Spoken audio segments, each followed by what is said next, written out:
Well, hello once again, guys. Lancun here with my final thoughts on the Zelda timeline and my response to a lot of the people that made videos in response to mine. Firstly, I'd like to thank you guys for watching and enjoying enough to make responses. It's always nice to see some feedback when you work for hours trying to solve the quote-unquote unsolvable puzzle.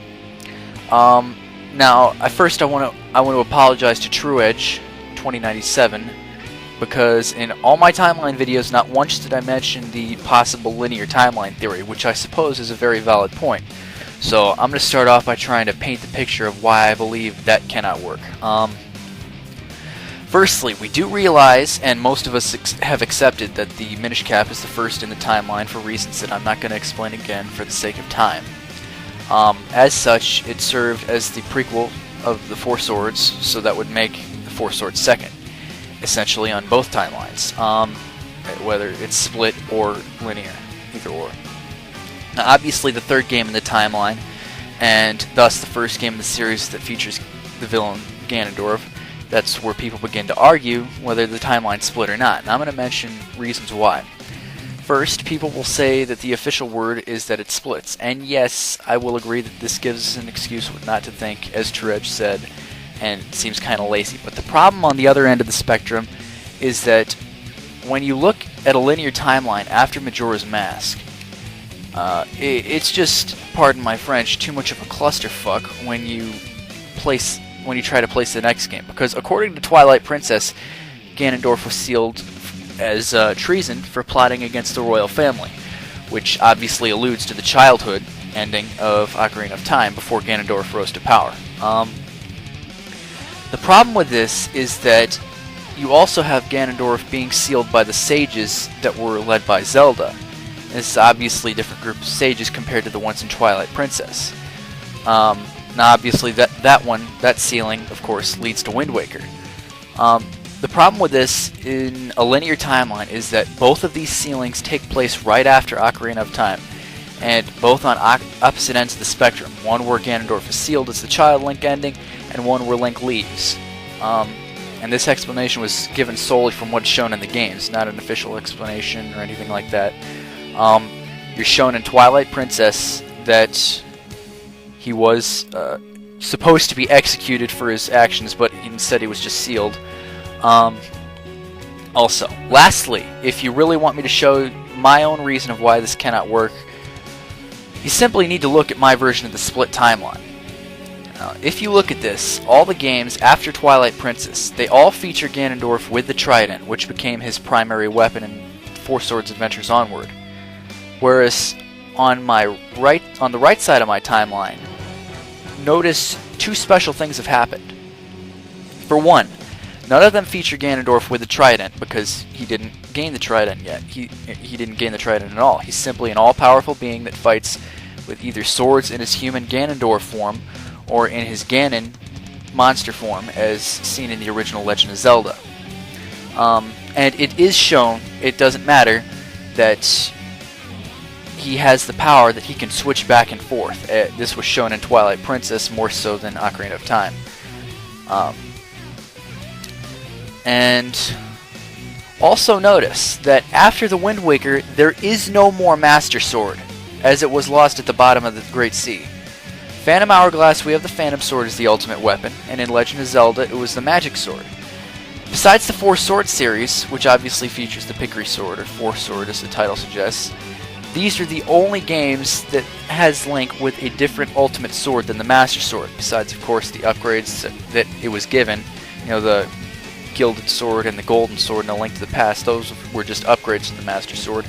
And Link's Awakening, because it was heavily implied to be a dream.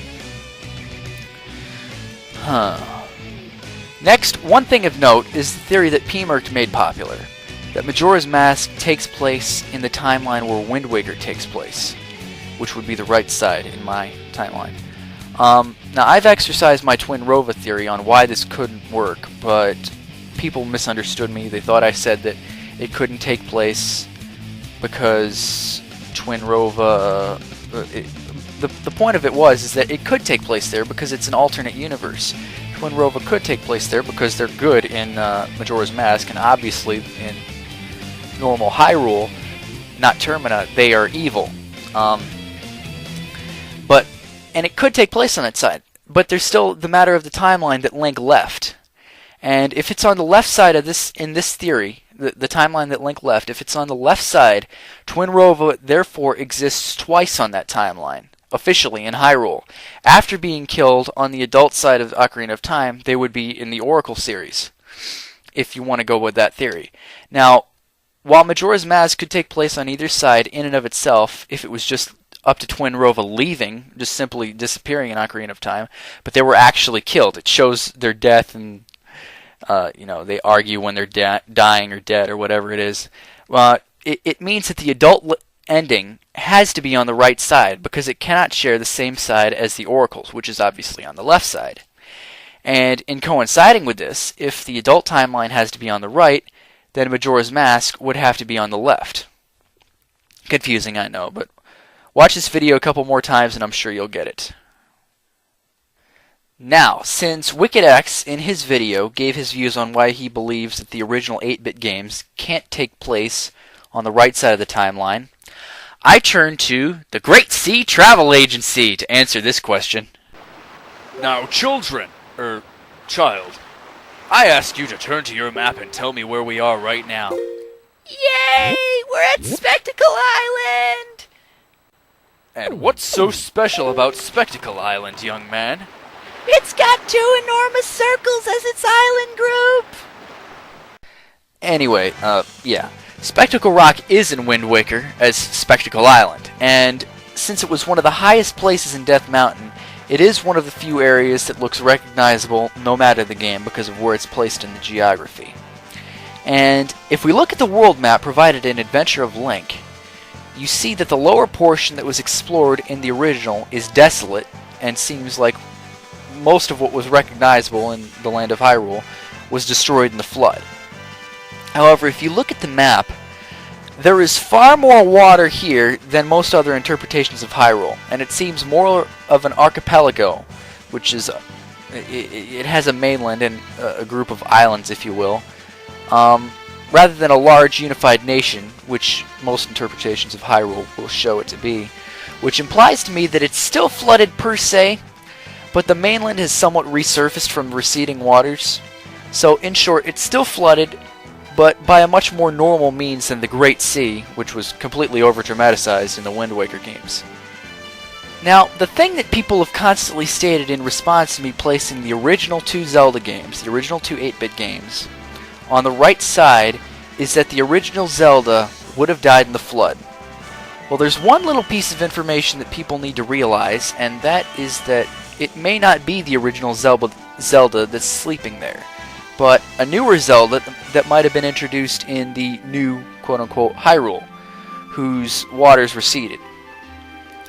Now remember, not only have we had numerous Zeldas, we've also had numerous Links, numerous Tingles, and Impas, all of which haven't needed a reason to be renamed after their predecessors, aside from simply being the new generation, if you will. Perhaps this was the case with Zelda, as in not needing a reason, until the Hyrule after Wind Waker became established, where then there was a decree that all princesses be named Zelda. Yeah, it's just speculation, but it's a very well-founded one if you consider the fact that so many characters have had their own descendants named one after another after the other without any real reason. Now, on to the Oracle games, which is the last piece of arguments that a lot of people have had against my timeline. Firstly, I do obviously consider the Oracles to be part of the canonical series, as I believe it serves as the bridge to Link's Awakening, given the sailboat shown at the end of the Oracle games. The Oracle's Link is almost certainly the same Link that was featured in Link's Awakening because of the leaving on the sailboat. The only game that has Link on that particular boat is Link's Awakening. It's obviously not the King of the Red Lions, but so it's a logical assumption that it'd be placed there after the Oracles. Whether or not it's the same Link as A Link to the Past doesn't seem relevant anymore when you consider that in the grand scheme of my timeline string, it fits nicely because Oracle's Link has been in nearly the exact same situations as the A Link to the Past Link. He knows Zelda. He knows Zelda at the end of the Oracle games, and he's fought against Ganon. In Four Swords Adventures, Ganondorf, whether it's a new one after the original got his neck snapped in Twilight Princess, or it's the same one as before, he gains the trident. At the end, he's sealed once again. In A Link to the Past, he was still sealed away, and still used the trident in the final battle, only to be killed by Link. In the Oracle games, Ganon is revived by Twin Rova, used the trident, and died again. Link sails back to Hyrule on a sailboat, and obviously, in Link's Awakening, he shipwrecks in a storm, and one of the final enemies is a shadow of Ganon with a lance that's quite similar in design to the trident.